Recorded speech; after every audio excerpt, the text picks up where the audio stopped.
Segala puji bagi Allah yang telah mempertemukan kita di Senin sore kali ini, yang insya Allah pula banyak dari kawan-kawan yang berpuasa.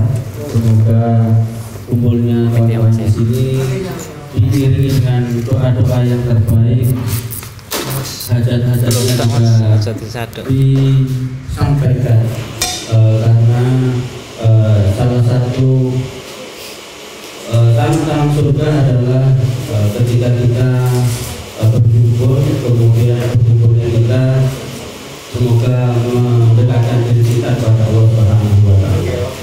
Kemudian sahabat serta salam juga tercurah pada Nabi besar Muhammad SAW. Semoga kita menjadi umatnya yang seutuhnya umat, karena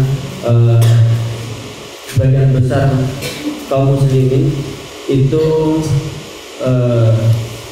meninggalkan sunnah-sunnahnya, meninggalkan atau menghiraukan yang namanya warisan yang terindah, yaitu warisan akhlak dari Rasulullah berupa sejarah-sejarahnya yang bisa kita contoh mulai dari bangun tidur sampai tidur lagi. Di sore kali ini saya diamanai oleh Pak CM Mas Udin tentang kebijakan dari manajemen untuk memberikan fee atau apa namanya, bonus ketika merekomendasikan saudaranya, relasinya, atau tetangganya dan lain-lainnya. Intinya merekomendasikan kepada eksekutif marketing untuk dijualkan. Nah, ini tentunya juga dari Mas Udin implementasi jualan mudah bagi karyawan Jagat Karya Utama.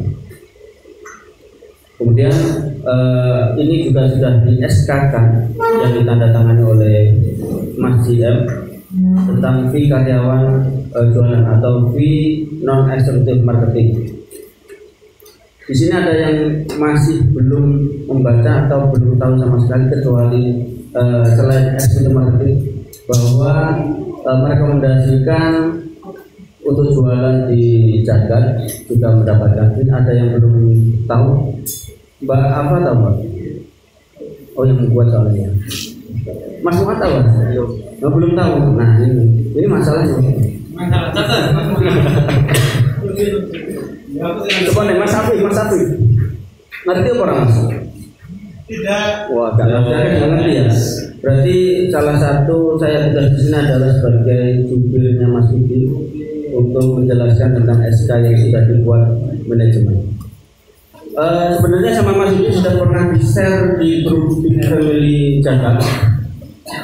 Ternyata memang informasi itu memang perlu diklarifikasi dan perlu ditanyai satu-satu mungkin ya. Ini keputusan surat keputusan nomor 004 SKJKU 4 2021 tentang kebijakan bonus penjualan non eksekutif marketing PT Jagat Karya Utama. General Manager PT Jagat Karya Utama menimbang satu, bahwa hasil evaluasi dan perbaikan capaian target omset PT Jagat Karya Utama. Yang kedua, bahwa dalam rangka untuk mencapai hasil yang optimal, maka dipandang perlu untuk membuat suatu keputusan mengenai bonus penjualan non eksekutif marketing PT Jagat Karya Utama. Mengingat satu, Undang-Undang Nomor sekian, Keputusan Menteri Hukum dan Hak Asasi Manusia Republik Indonesia Nomor sekian, kemudian visi dan misi PT Jagat Karya Utama, kemudian ada yang keempat, rapat terbatas manajemen PT Jagat Karya Utama hari Kamis 18 Maret 2021. Kemudian ada poin 5, target penjualan PT Jagat Karya Utama. Teman-teman eksekutif marketing khususnya, target penjualan PT Jagat Karya Utama dalam 2021 ada berapa miliar? Mas Fikri? Bisa 10 miliar. Waduh, ini angel. Mas Alsa yang ikut onboarding. Apa jenis terakhir 2021 target penjualan PT Jakarta Utama ada berapa miliar?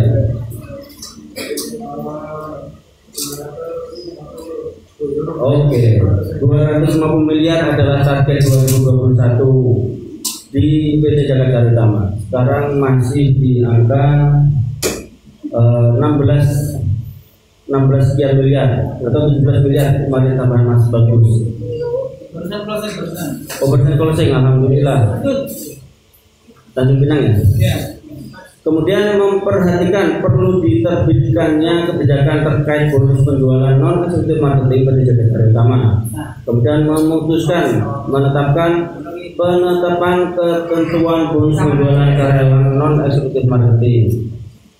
Yang pertama, penetapan mekanisme dan ketentuan penjualan bagi non eksekutif marketing. Penetapan kebijakan bonus penjualan bagi karyawan non eksekutif marketing. Dan yang ketiga, penetapan ini berlaku sejak tanggal 01 April 2021.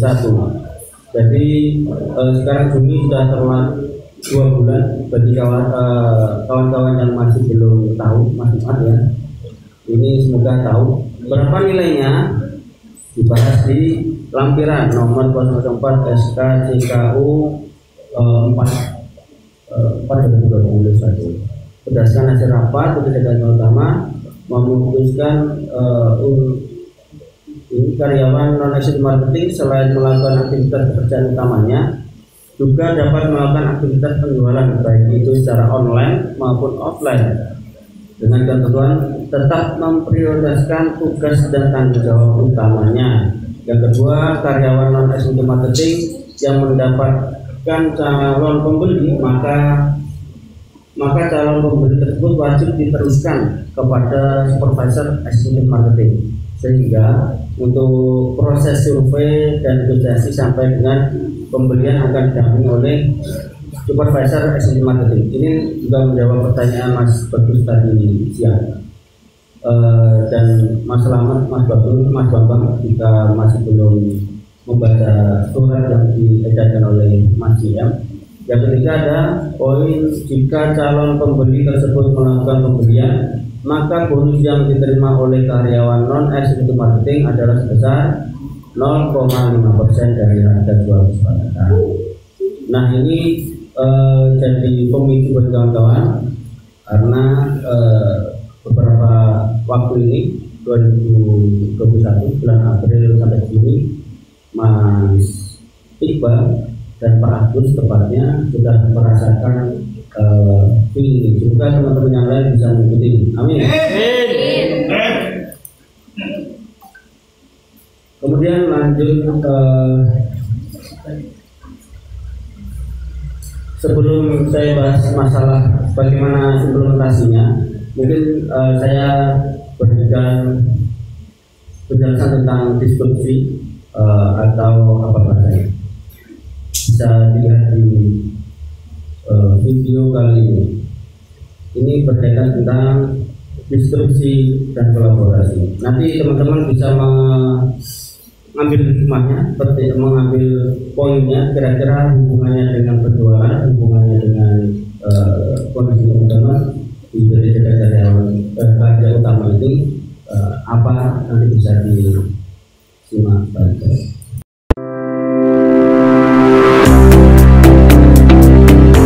Pandemi ini tentu merubah banyak sekali hal dalam kehidupan ini. Dan barangkali nanti ketika selesai semua, tidak akan sama lagi dengan sebelumnya. Tetapi ada hal yang sama, yaitu anak-anak akan tetap memerlukan suatu cara tertentu yang tidak bisa digantikan oleh apapun. Ya, ada teknologi. Teknologi ini barangkali bisa membantu kita untuk mengatasi masalah pada saat kita melakukan apa yang disebut learning from home. Tetapi anak-anak memerlukan peers group-nya, anak-anak memerlukan medianya. Karena metode belajar anak-anak adalah bermain. Kalau bermain hanya secara pasif, hanya menggunakan gadget, maka barangkali dia tidak akan membangun kecerdasan sosial dan emosionalnya. Padahal kunci untuk mencapai posisi puncak dalam profesi apapun di masa depan nanti, itu adalah kecerdasan atau intelijensia yang menyangkut soal sosial dan emosional. Karena manusia adalah makhluk sosial dan banyak hal tidak mungkin dikerjakan sendirian, tetapi harus bekerja sama dengan orang lain. Di usia anak-anak itulah anak-anak sebetulnya membangun kecerdasannya. Kecerdasan yang tentu saja berbeda dengan makhluk-makhluk mamalia lainnya di muka bumi ini. Saya perhatikan bahwa ternyata pada saat dilahirkan, makhluk mamalia lainnya itu sudah mempunyai sel otak dengan serabut-serabut yang sudah terbentuk. Tetapi manusia ketika baru dilahirkan, itu hanya merupakan titik-titik sel otaknya dan baru menjadi makhluk seperti kita, orang dewasa, karena mengalami proses stimulasi yang akibatnya sel-sel otak itu bercabang membentuk sinaps. Cabang-cabang inilah yang dibentuk karena manusia berinteraksi dan berpengetahuan. Dan ini didapat karena manusia mengalami proses learning, belajar. Dan belajar dengan peers group itu menjadi sangat penting sekali dari teman-temannya. Teman-teman menyemangati dan teman-teman bisa menjadi benchmark bagi mereka. Jadi seorang anak yang belum bisa menyobek kertas akan terpacu oleh temannya yang sudah bisa menyobek. Dan dia bisa melihat temannya bagaimana menyobek kertas. Selain itu kemudian seorang anak juga akan membangun sensorik dan motoriknya. Apakah itu motorik kasar maupun motorik halus. Anak-anak biasanya belajar melalui beragam alat-alat permainan.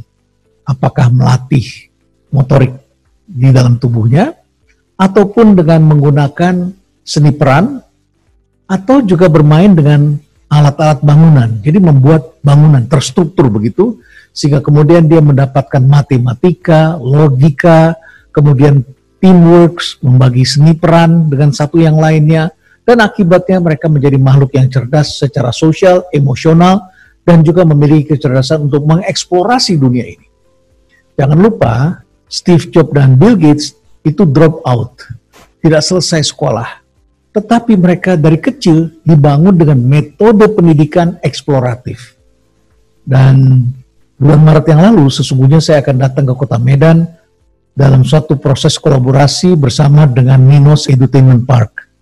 Dan Minos adalah sebuah lembaga yang sudah mulai membangun tradisi belajar baru dan memiliki konten dan juga memiliki metode yang membuat anak-anak belajar dalam suasana yang menyenangkan dan bisa melatih anak-anak agar memperoleh kecerdasan-kecerdasan baru yang dibutuhkan di masa depan. Tetapi pandemi ini membuat kita tidak jadi bertemu. Tetapi apa yang mau saya sampaikan kepada Anda adalah bahwa anak-anak di hari esok itu memerlukan proses belajar yang berbeda dengan apa yang kita dapatkan di masa lalu. Di masa lalu metode belajar kita adalah dikenal dengan istilah low order thinking. Hanya menghafal, hanya mengingat begitu. Nah, oleh karena itu seringkali ketika dibandingkan dengan bangsa-bangsa lain, kita menjadi kalah.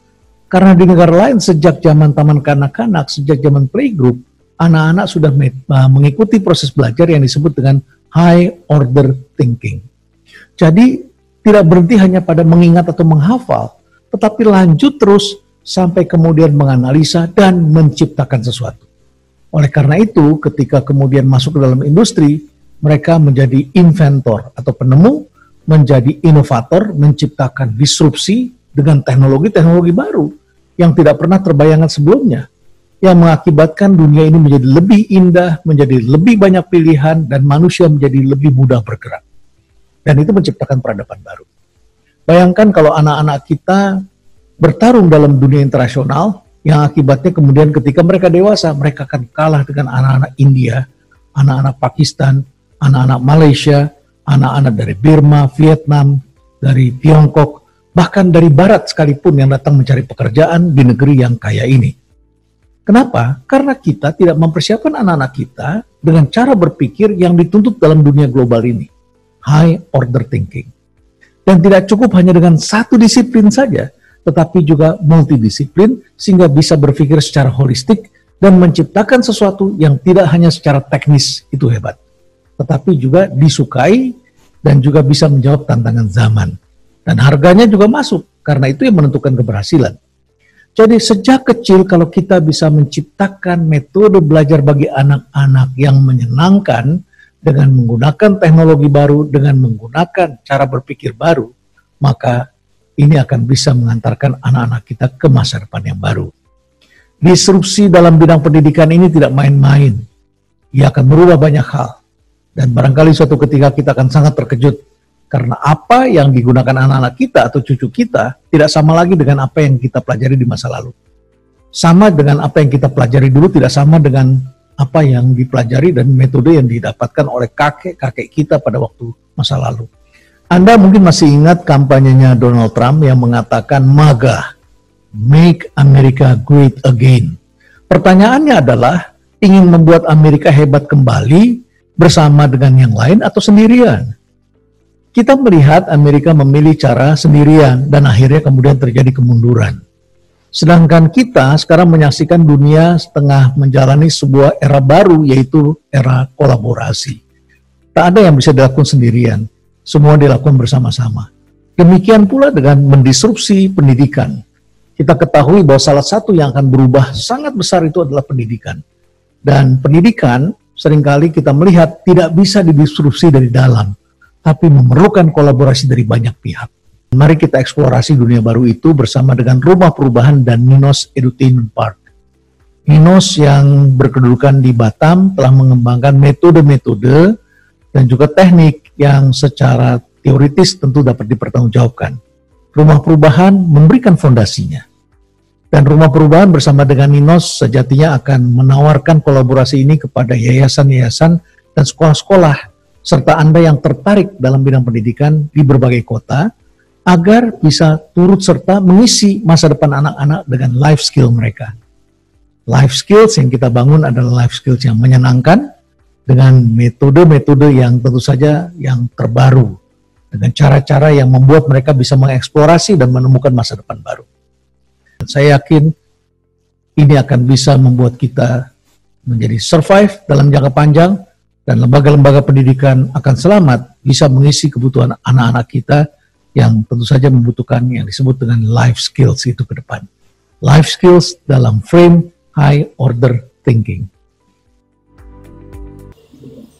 Ninos, ini saya bukan mengiklankan Ninos, tapi ini sebagai bahan kita berpikir bagaimana nanti zaman ini akan terus berubahnya sudah sesuai dengan dalil Al-Quran ataupun sudah dari riset yang para ahli sudah menunjukkan.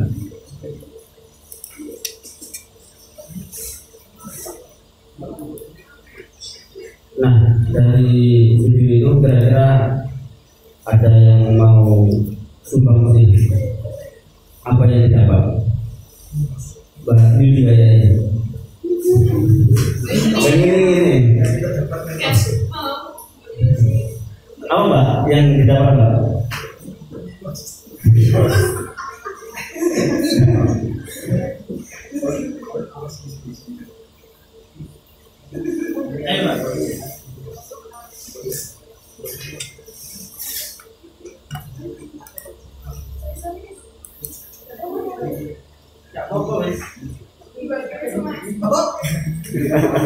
Emang bagus bantu. Perubahan Ninos. Iya, jadi untuk sekarang tadi yang saya tangkap sih itu perlu untuk itu tadi anak-anak ya, mungkin ini kita ganti dengan kawan-kawan. Jadi perlu ada penerapan low order thinking. Perlu low order thinking harus dihapuskan. Karena itu cuma mengingat dan juga membaca. Jadi kita harus bisa menerapkan di high order thinking. Seperti saya bisa menerapkan itu. Dan kita juga dari segi perkembangan zaman itu juga harus bisa berkolaborasi, yaitu kalau misal di perusahaan ini ada departemen yang tadi itu juga takut sih masa aku jadi takut aku gimana nggak ada.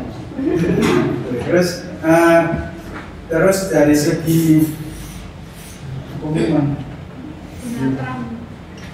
ya itu kita berkolaborasi. Kalau misal di departemen di perusahaannya ada departemen kita harus berkolaborasi juga untuk membangun chemistry sehingga menjadi perusahaan yang maju. Lalu tadi ada Bill Gates sama Donald Trump itu kan dia drop out, itu cerita aja sama kayak saya, cuma nasibnya beda. Jadi itu tadi mereka mengembangkan dengan mereka ilmunya itu eksplorasi. Jadi lebih apa ya, eksplorasi loh, mengeksplor ya, ilmunya luas dengan mencoba mungkin ataupun dengan mempraktekkan gagal lagi kayak gitu, mungkin saya kayak gitulah intinya. Ya, terima kasih Mas Bagus. Pada dasarnya kita ini ada batasan Mas. Jadi kita harus ingat bahwa perkembangan itu pasti akan terjadi, perubahan akan terjadi. Jadi garis hitam ini adalah perbatasan zaman, yang di bawah ini ada kita hidup di era mana. Ini contoh adalah anak-anak kita atau calon anak-anak yang berhubungan anak. Dan ini posisi kita, dan ini posisi orang tua kita, mungkin seperti itu. Jadi poinnya ketika zaman sudah mulai berubah, maka cara belajarnya, kemudian cara berkolaborasinya, cara bekerjanya, itu pun juga pasti akan berubah. Di sini adalah era digital, semuanya itu serba kenalannya pakai sosial media. Kalau zaman orang tua kita itu kenalannya lewat radio, kemudian lewat surat-suratnya lewat kita pakai WA. Itu poinnya di sini, eranya di sini. Kita pernah mengalami itu karena kita di era pertengahan ini, dan ini kita merasakan.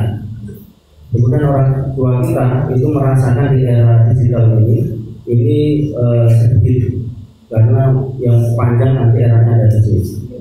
Nah, demikian pula dengan adanya Grab, kemudian ada Gojek mengalahkan ojek offline, ojek pangkalan. Posisinya karena perubahan ini ada, dan ada crash di zaman ini di ojek pangkalan itu masih belum menerima adanya era zaman yang mulai baru.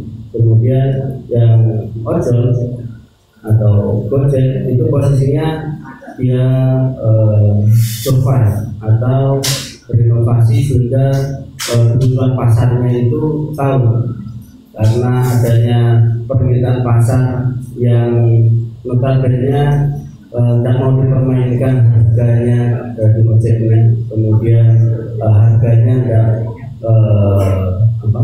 tidak sama ya, bisa jadi mahal ketika malam, ketika rame. Nah, sedangkan ini ojek online itu relatif sama. Nah, itu adalah salah satu inovasi cara bermarketing yang baik dan benar. Kita juga seperti itu juga, bagaimana kita era sekarang ini juga bisa menyesuaikan dengan kondisi pasar seperti ini. Kemudian tim kita jumlahnya ada berapa? 49. Oh, ini ada ya sekitar 40 sampai 50. 45.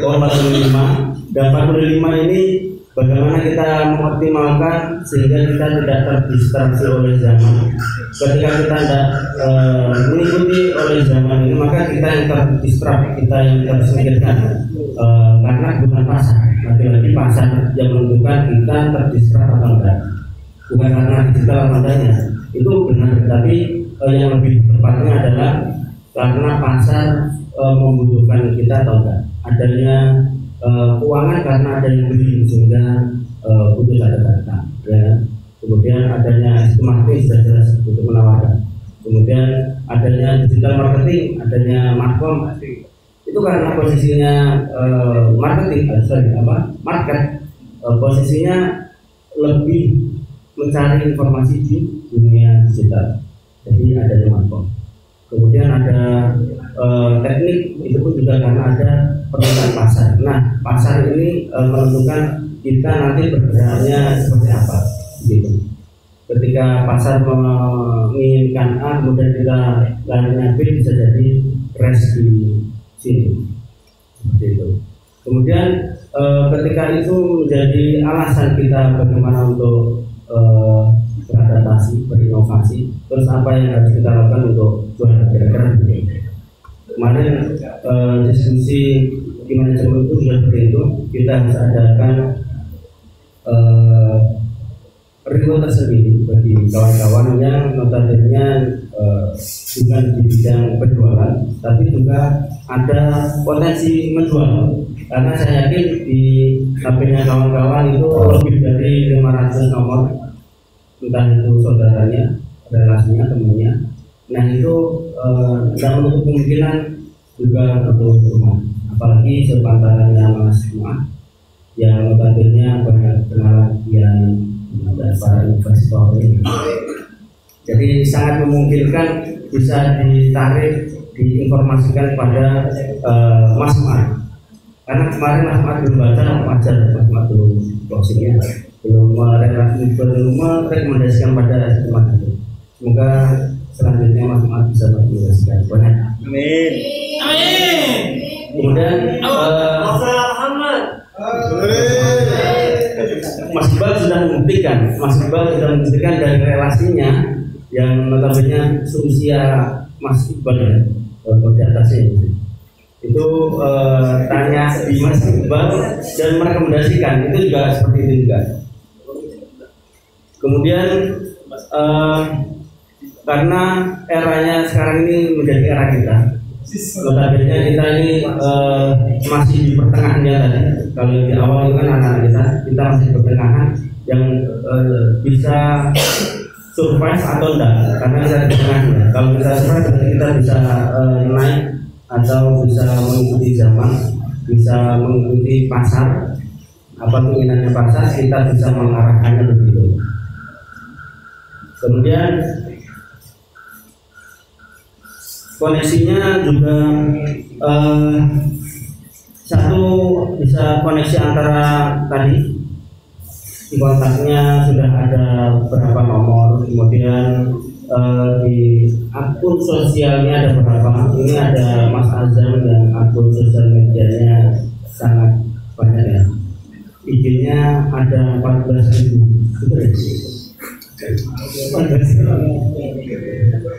Ada ribuan pengikutnya Mas Azam.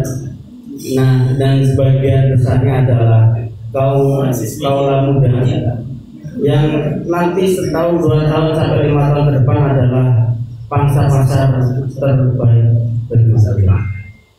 Itu untuk jualannya. Ini yang kedua adalah dari teman-teman kira-kira sudah mengedukasi ke relasinya tadi. Maksudnya posisi teman-teman dijaga gitu. Jangan sampai teman-teman kerja dijaga, kemudian tetangganya, relasinya, kawan-kawannya tidak tahu kalau kesehariannya adalah bidang properti. Singkat cerita sih saya itu hampir semua kawan-kawan tahu saya di bidang properti. Ketika mereka mau beli dengan sesuai budgetnya, entah di Mojokerto, di entah di Surabaya, infonya ke saya. Walaupun saya tidak tahu wilayah sana, tapi minta infonya ke saya. Bagaimana caranya, kemudian apa yang perlu dipersiapkan, mungkin masih jujur begitu, ya. Itu salah satu treatment kita memberi diri seharinya juga begitu. Jadi ketika orang lain atau teman-teman kita minta info rumah, maka yang teringat itu nama-nama kita. Itu bagaimana caranya ya, kita sering mengedukasi mereka melewat status kita, mungkin aktivitas kita lagi macul jalan, terus maafin, terus lagi bangun. Nah itu adalah salah satu aktivitas yang bisa memicu interaksi ke kawan-kawan kita. Kira-kira kawan-kawan dengan penjelasannya di awal ada SK-nya itu, kira-kira kawan-kawan ada yang mau pemasukan tambahan? Mas mau nggak? Oh mau. Soalnya kalau nggak mau percuma aku ngomong dari suwe-suwe. Mending mari sekarang. Nah mau yo, ayo kita bahas lagi. Yang pertama tadi sudah kita bahas kita singgung, yaitu database. Database yang sudah jadi teman-teman itu adalah aset berharga bagi kawan-kawan.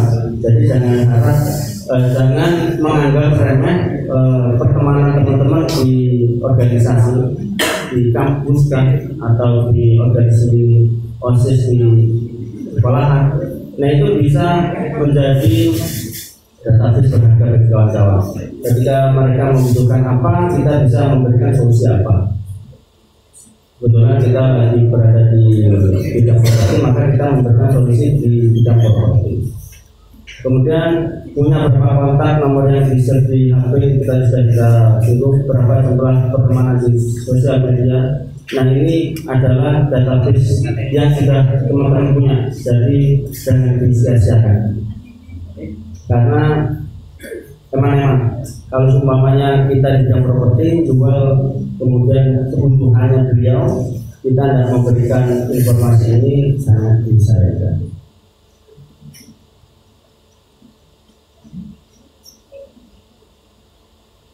Ada pertanyaan dari sini? Mas Afis, ada yang ditanyakan? Database-nya mau diapain dengan susah ini mungkin? Kita tidak menjual, kita poinnya memberikan informasi. Kita kerja di jaga, kemudian di bidang ini. Insya Allah teman-teman kita lebih percaya pada kita ketika butuh rumah pasti lain aja bisa. Insya Allah begitu untuk tentang database. Selanjutnya, nah ini berapa banyak yang sudah tahu bahwa teman-teman kerja di dunia properti, teman-teman kerja di dunia properti khususnya di Jakarta ini. Nah ini berpengaruh pada nanti baliknya kita. Ketika kita memberikan informasi, kemudian kita memberikan manfaat, ketika informasinya itu berupa propertinya harus begini dan begitu. Saya bangun rumah di waktu banyak berapa? Serah terima ada puluhan rumah, nah yang dibangun ini, nah itu adalah salah satu portofolio dan personal branding kita yang bisa kita angkat, sehingga ketika orang-orang pengen beli rumah, pengen cari tanah, ingatnya kepada kita, minimal di database kita. Kemudian kita bahas masalah teknis tentang periklanan, karena ini bisa dilakukan sambilan, tidak perlu ngoyo. Karena Pak Agus datang nggak ya? Soalnya yang seharusnya yang pantas di sini Pak Agus atau Mas Iban yang bisa menjelaskan bagaimana menarik merekomendasikan ke eksekutif marketing untuk tujuan ini. Kita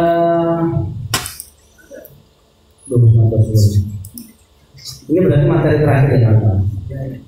Ini bahas masalah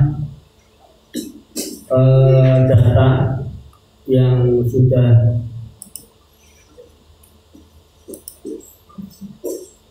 ini adalah jumlah penjualan. Kalau lanjut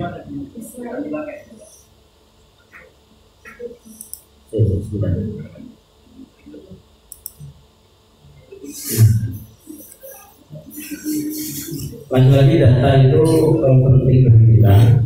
Terus tinggal kita mau mengulangi pola-pola yang kita berhasil ini atau kita mencari cara baru, itu pilihan kita. Yang ini kalau yang di atasnya adalah yang berbayar atau yang di sini yang dihasilkan oleh teman-teman Markom. Kemudian yang di bawah ini yang gratisan atau bisa dikerjakan oleh eksekutif marketing, atau di sini bisa dikerjakan oleh teman-teman non eksekutif marketing. Contoh yaitu broadcast pada teman-teman relasi atau teman-teman yang potensial mengenai informasi promonya kah atau tentang produk di jagatnya. Kemudian yang di Facebook Marketplace, Marketplace Facebook ini juga bisa diskusi. Mas Muan dulu pernah bertolong di sini. Kemudian Facebook berbagi. Nah ini yang ingin saya jelaskan karena Pak Agus itu berhasilnya juga dari situ yang sudah berhasil di Facebook berbagi. Ini broadcast polanya yaitu memberikan penawaran, soft selling dan fast respon. Penawaran ini pada kalau teman-teman ini pada database yang sudah ada, kira-kira yang ingin beli rumah itu siapa atau yang punya duit banyak ingin investasi diarahkan ke Batu. Nah itu juga sangat bermanfaat. Contoh sederhananya yang berhasil dan belum terkalahkan itu Pak Dwi, relasinya banyak investor di Singosari dan di Batu karena database yang lingkarannya beliau itu adalah lingkaran-lingkaran yang punya duit, jadi wajar untuk mendapatkan closing itu. Jadi tidak menutup kemungkinan bagi kawan-kawan ada lingkaran yang begitu atau perkumpulan yang begitu. Kemudian relasi polanya seperti saudara karyawan, kemudian teman partner karyawan. Ini Mas Iqbal sudah membuka relasi dari teman atau partner karyawan yang Mas Iqbal ya? Dari Allah. Dari Allah, luar biasa. Ini dari partnernya Mas Iqbal di printing kalau tidak salah. Kemudian, nah ini yang dikerjakan Mas Azam ataupun Pak Agus bilang itu Facebook berbagi ketika pola yang pertama ini ketika ada komentar di status orang atau di grup cari rumah, mereka minta info rumah di Batu, maka teman-teman atau sambil mengerjakan melihat itu langsung ditinggalin produk knowledge di Jakarta. Nah ini bisa closing. Pada Allah kemarin Pak Agus juga berhasilnya seperti ini. Infonya dari Mas Azam betul ya? Pak Agus bilang. Infonya juga dari komentar-komentar dari grup Facebook. Ini ada gambaran nggak teman-teman khususnya yang non Asian Marketplace? Bagian ada gambaran berapa?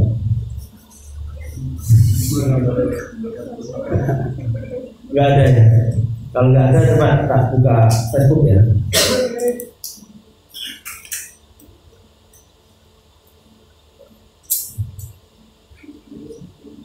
Waduh.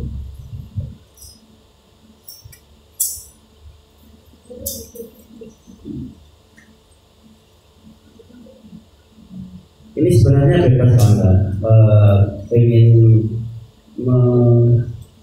mengenerate user dari mana, tapi yang sudah berhasil dan sudah dibuktikan ingin saya ulas dan ingin saya bagikan barangkali bermanfaat bagi kawan-kawan yang mungkin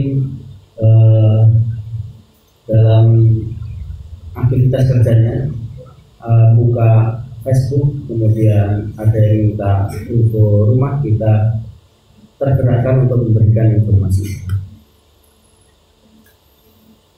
Contohnya di grup, kalau teman-teman belum masuk grup jual beli rumah atau grup apapun, mungkin bisa ikut gabung karena Anda berbayar untuk gratis.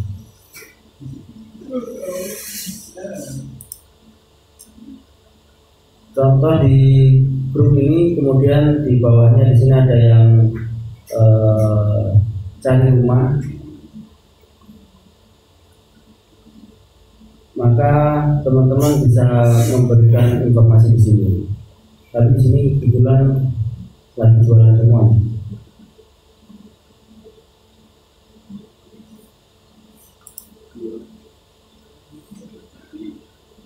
Atau Mas Azam mau menambahin?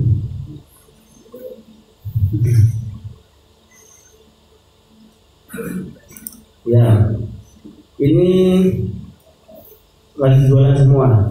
Jadi biasanya yang ramai di sini adalah yang langsung ingin cari rumah di Batu harganya 500 juta, maka di situ langsung bergerak aktif untuk memberikan informasi. Itu sesuai dengan teorinya Mas Azam dan Pak Agus seperti itu. Atau pola yang kedua ini yang sudah pernah saya sharekan ke teman-teman eksekutif marketing, kita membuat pola sendiri karena kita permainnya adalah tim, maka membuat pola sendiri itu perlu kita gunakan juga, perlu kita coba juga, yaitu dengan meninggalkan status di grup yang memicu interaksi.